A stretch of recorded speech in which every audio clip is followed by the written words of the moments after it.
ان کے پاس ریاست میں بیٹھے ہوئے ہر شعبے میں رول کرنے والے بڑے بڑوں کی ویڈیوز موجود ہیں، گندی ویڈیوز موجود ہیں، جس کی وجہ سے وہ ان سب کو بلیک میل کر رہی ہے۔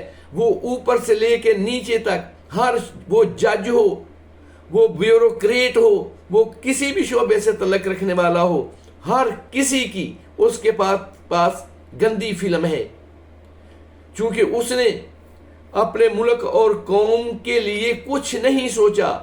اس کے پاس جو وقت تھا اس نے اپنے ملک اور قوم کی بھلائی کے لیے، اس کی فلاح و بہبود کے لیے کچھ نہیں سوچا۔ اس نے آج تک کام کیا ہے تو صرف اپنی اس گندی فلموں کی انڈسٹری پہ ہی کام کیا ہے۔ اپنی پارٹی سے لے کر کے مخالف پارٹی کے تمام امیدواروں کی جس کسی کی بھی گندی فلم آپ کو چاہیے وہ اس سے آپ کو مل جائے گی۔ تو پتہ یہ چلا ان باپ بیٹی کے پاس بس یہی ایک ہتھیار ہے جس کی وجہ سے آج یہ ملک میں آزاد اور دندان پہ پھر رہے ہیں۔ انشاءاللہ تعالی عوام ایسی تمام حرکتوں سے باخبر بھی ہے اور ان کو منہ توڑ جواب بھی دے گی۔ وہ دن دور نہیں جب ان کی یہ تمام کی ہوئی سازشیں اپنے منہ کے بل گریں گی۔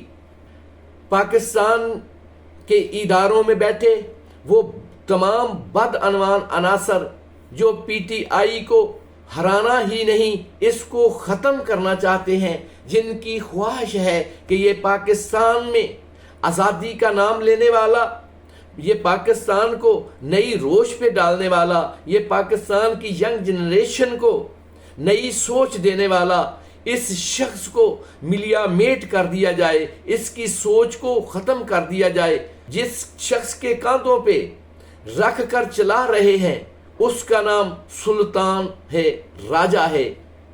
وہ الیکشن کمیشن سلطان راجہ اپنی بدعنوانی میں جو کسی کو ثانی نہیں رکھتا، اس نے الیکشن کے دن کے لیے بھی ایسے کارنامے سر انجام دیے ہیں۔ اپنے آقاؤں کو خوش کرنے کے لیے اس نے کوئی کسر اٹھا نہیں رکھی۔ اس نے مخالف امیدواران کے ساتھ بیٹھ کر کے حلقہ بندیاں کی ہیں، ووٹوں کی لسٹیں کچھ اس طرح سے بنائی ہیں کہ جس حلقے میں ینگ جنریشن جن کا پتہ ہے کہ یہ ووٹ پی ٹی آئی کے ہیں، ان کو ٹیکنیکل طریقے سے 18 سال سے لے کر 25 سال کے تمام ووٹرز کو ایک حلقے سے دوسرے حلقے میں ڈال دیا گیا ہے جو دور بھی ہے۔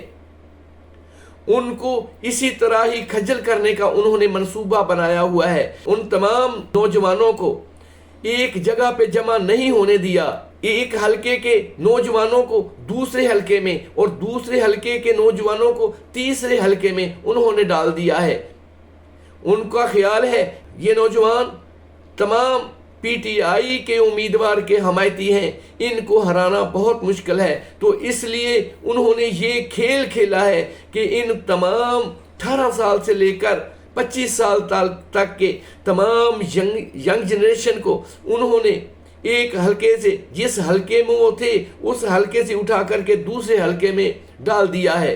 ان کا یہ ہتھ کنڈا بھی ہرگز کام نہیں آئے گا، چونکہ اللہ تعالیٰ کا فرمان ہے۔ وہ قرآن مجید میں باشگاف الفاظ میں یہ اعلان کرتے ہیں، مَكَرُوا وَمَكَرَ اللَّهِ وَاللَّهُ خَيْرُ الْمَاكِرِينَ۔ ایک منصوبہ یہ منصوبہ ساز بناتے ہیں اور ایک وہ منصوبہ ساز ہے جس کا منصوبہ ہی آخری منصوبہ ہوتا ہے۔ عزیز دوستو، 8 فروری کا دن وہ دن ہے جس پہ خان عمران امید لگائے بیٹھا ہے، جس دن آپ نے پی ٹی آئی کے حمایت یافتہ امیدوار کو ووٹ دے کر کے اس ثابت کرنا ہے کہ اے خان ہم تمہارے ساتھ تھے، ہم تمہارے ساتھ ہیں اور ہم تمہارے ساتھ رہیں گے۔ 8 فروری کو یاد رکھو، آپ ہی کے ہاتھ میں اس جیل کی چابی ہے، اس جیل کی چابی آپ لوگوں کے ہاتھ میں ہے جس جیل میں عمران خان بند ہے۔ 8 فروری کو تحریک انصاف کے امیدوار کے نشان پہ مور لگا کر کے اس چابی کو استعمال کریں اور عمران خان کو باہر لے کر کے آئیں۔ وہی اس پاکستان کا اللہ کے بعد نجات دہندہ ہے انشاءاللہ۔ اگر میرا یہ ولاگ آپ کو پسند آیا ہو تو سبسکرائب کرنے کے ساتھ شیئر اور بیل آئیکن کو بھی دبا دیں۔ شکریہ۔